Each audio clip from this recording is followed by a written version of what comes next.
आज हम जो कहानी सुनने वाले हैं उसका नाम है सौतेली माँ और जादुई कमरा। एक परिवार में 3 सदस्य रहते थे, पति, पत्नी और उनकी बेटी। बेटी का नाम हर्षा था। वो 15 साल की थी और काफी समझदार थी। हर्षा की माँ का नाम राधा था। एक दिन राधा बीमार पड़ जाती है और दिन ब दिन उसकी तबीयत खराब होती ही जाती है। तो एक दिन वो हर्षा को अपने पास बुलाकर कहती है, सुनो बिट्टो, अब शायद इस दुनिया में मैं नहीं रहूंगी। तुम अपना ख्याल रखना, साथ में पिताजी का भी ख्याल रखना। वो हर्षा के पिता रमेश को बुलाकर कहती है, अजी सुनते हो, मुझे लगता है अब मैं कुछ ही समय की मेहमान हूं। मेरे जाने के बाद तुम अपना और हर्षा बेटी का ख्याल रखना। ऐसा कहते ही राधा की मृत्यु हो जाती है। रमेश और हर्षा के लिए यह बहुत दुखद परिस्थिति थी। अब रमेश को हर्षा के बारे में बड़ी चिंता होती। रिश्तेदारों और दोस्तों के समझाने पर रमेश ने आखिरकार निश्चय किया, अब दूसरी शादी कर लेनी चाहिए। घर में औरत आएगी तो घर का भी ध्यान रखेगी और हर्षा का भी। ऐसा सोच रमेश ने दूसरी शादी कर ली। हर्षा की नई माँ का नाम नंदिनी था। आते ही उसने घर गृहस्थी अच्छे से संभाल ली। साथ ही वो हर्षा का बहुत ख्याल रखती थी, किंतु ये ज्यादा समय तक नहीं रह सका। जब नंदिनी की खुद की 2 बेटियां हो गई तो उसने हर्षा का ख्याल रखना बंद कर दिया। रमेश के सामने तो वो हर्षा का ख्याल रखने का दिखावा करती थी, किंतु रमेश के काम पर बाहर जाने के बाद वो हर्षा से बहुत ही बेरुखी से बात करती थी। एक दिन तो हद ही हो गई। उस वक्त रमेश घर पर नहीं था और हर्षा नंदिनी की 2 बेटियों के साथ खेल रही थी।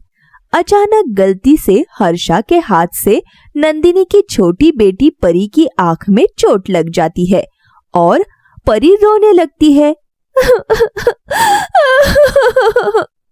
जब परी के रोने की आवाज नंदिनी सुनती है तो वो गुस्से से आग बबूला हो जाती है और वो बिना कुछ पूछे हर्षा को एक चाटा मार देती है। हर्षा रोने लगती है और रोते रोते वो अंधेरे वाले कमरे में चली जाती है।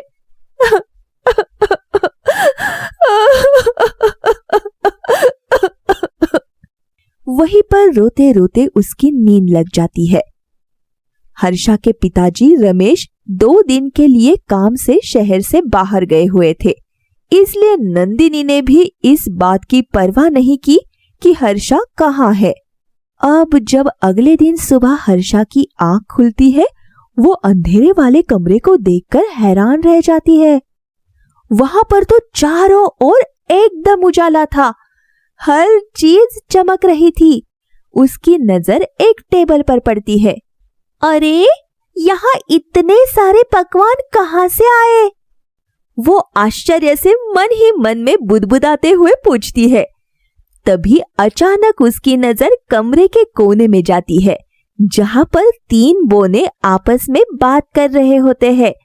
उन्हें देख हर्षा बहुत डर जाती है। तभी उनमें से एक बोना हर्षा के पास आता है और बोलता है, घबराने की कोई जरूरत नहीं है, हम तुम्हें कोई नुकसान नहीं पहुंचाएंगे। हम तुम्हारे दोस्त हैं। तुम्हें जो चाहिए हम सब तुम्हें देंगे। बस तुम किसी को ये बात मत बताना कि हम यहाँ पर छुपे हुए हैं। ऐसा सुनते ही हर्षा के मन में थोड़ी तसल्ली होती है और फिर वो शांत हो जाती है। पहला बोना, जिसका नाम मोटू था, बहुत मजा किया था। हर्षा की भी उससे खूब बातें होती है। इस तरह से दोनों में दोस्ती हो जाती है। अब तो हर्षा की जिंदगी ही बदल गई थी। उसे जो कुछ भी चाहिए होता बोने उसे दे देते थे। अब वो काफी खुश रहने लगी थी। वो स्कूल से आती और बिना किसी से बात किए सीधे अंधेरे वाले कमरे में चली जाती। वहां वो तीनों बोनों के साथ खूब खेलती और मस्ती करती। इसी तरह से कई महीने गुजर गए, लेकिन नंदिनी को धीरे धीरे इसका एहसास होने लगा कि आजकल हर्षा मन ही मन बहुत खुश दिखाई देती है और उसे बहुत कुतूहल हो रहा था।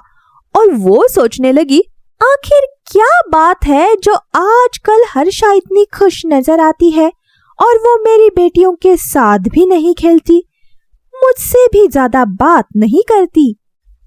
नंदिनी को ये बात बड़ी खटकने लगी।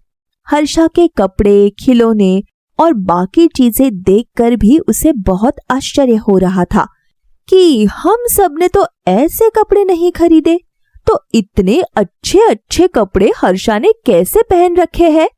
एक दिन रमेश से नंदिनी इस बारे में बात करती है। रमेश काफी थका हुआ था, तो उसने नंदिनी के बातों पर ज्यादा ध्यान नहीं दिया और बोला, अरे हर्षा की माँ के कपड़े हैं। ऐसा कहकर वो तो सोने चला गया, किंतु नंदिनी को तब भी भरोसा ना हुआ। वो पूरी रात इसके बारे में सोचती रही। अब उसने निश्चय किया कि वो इस बात का पता लगा कर रहेगी कि हर्षा इतना खुश कैसे रह रही है। उसके बाद से जब भी हर्षा स्कूल से आती, वो सारे कामों को छोड़कर पूरे समय हर्षा पर ही निगाहें लगाए रहती। 10 दिन तक उसने देखा, हर्षा जैसे ही स्कूल से आती है, बिना हाथ मुंह धोए, बिना खाना खाए वो सीधे अंधेरे कमरे में भाग जाती है। ऐसा देखकर नंदिनी को बड़ा आश्चर्य हुआ और उसने निश्चय किया कि कल वो हर्षा के पीछे पीछे छिप कर जाएगी। उस रोज व्याकुलता के मारे नंदिनी पूरी रात सोई नहीं और अगले दिन की दोपहर का इंतजार करने लगी। जैसे ही हर्षा स्कूल से वापस आई, वो भागते हुए अंधेरे वाले कमरे में गई और चोरी छुपे दबे पांव नंदिनी भी उसके पीछे पीछे गई। जैसे ही नंदिनी अंधेरे वाले कमरे के अंदर घुसी, उसकी आंखें खुली की खुली रह गई। हर्षा 3 बोनों के साथ वहां खूब खेल रही थी और वहां ढेर सारे अच्छे अच्छे पकवान मौजूद थे और बहुत कीमती कपड़े भी रखे हुए थे। उसे तो अपनी आंखों पर यकीन ही नहीं हो रहा था। तभी उसके मुंह से धीरे से आवाज निकल जाती है। उसे सुनते ही मोटू दौड़कर नंदिनी को पकड़ लेता है और बोलता है, मुझे पता है ये औरत तुम्हारे साथ कितना बुरा व्यवहार करती है। तुम जैसा कहोगी मैं उसे वही दंड दूंगा। ये सुनते ही हर्षा रोने लगती है और हाथ जोड़कर बोलती है, ये मेरी माँ है, कृपया इनके साथ कुछ ना करो, इन्हें माफ कर दो। ये सुनकर नंदिनी की आंखों में आंसू आ जाते हैं और उसे अपने किए पर बहुत पछतावा होता है। वो दौड़कर हर्षा को गले लगा लेती है और रोते हुए उससे अपने दुर्व्यवहार के लिए माफी मांगती है। अब जैसे कि बोनों के बारे में नंदिनी को भी पता चल जाता है, तो वहां उनके लिए ठहरना मुमकिन नहीं होता, इसलिए वो हर्षा से विदा लेते हैं और नंदिनी से बोलते हैं, अब तक जो हुआ सो हुआ, लेकिन वादा करो आज के बाद से तुम अपनी सगी बेटियों के समान ही इसे प्यार करोगी। देखो इसका दिल कितना बड़ा है और इसलिए आज तो हमने इसके कहने पर तुम्हें माफ कर दिया है, लेकिन अगर तुमने कभी भी इसके साथ खराब व्यवहार किया तो फिर हमसे बुरा कोई नहीं होगा। और इसके बाद मोटू आंखों में आंसू भरकर हर्षा से बोलता है, ये जादुई ताबीज अपने गले में डाल लो।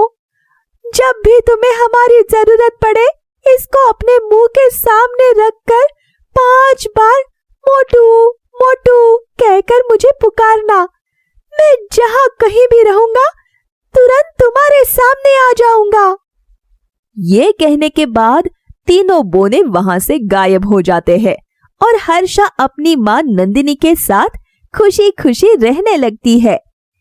तो बच्चों, ऐसी ही मजेदार कहानियां सुनने के लिए हमारे चैनल को जरूर सब्सक्राइब करें और हाँ, वीडियो को लाइक करना मत भूले और अपने दोस्तों के साथ भी शेयर करना ना भूले।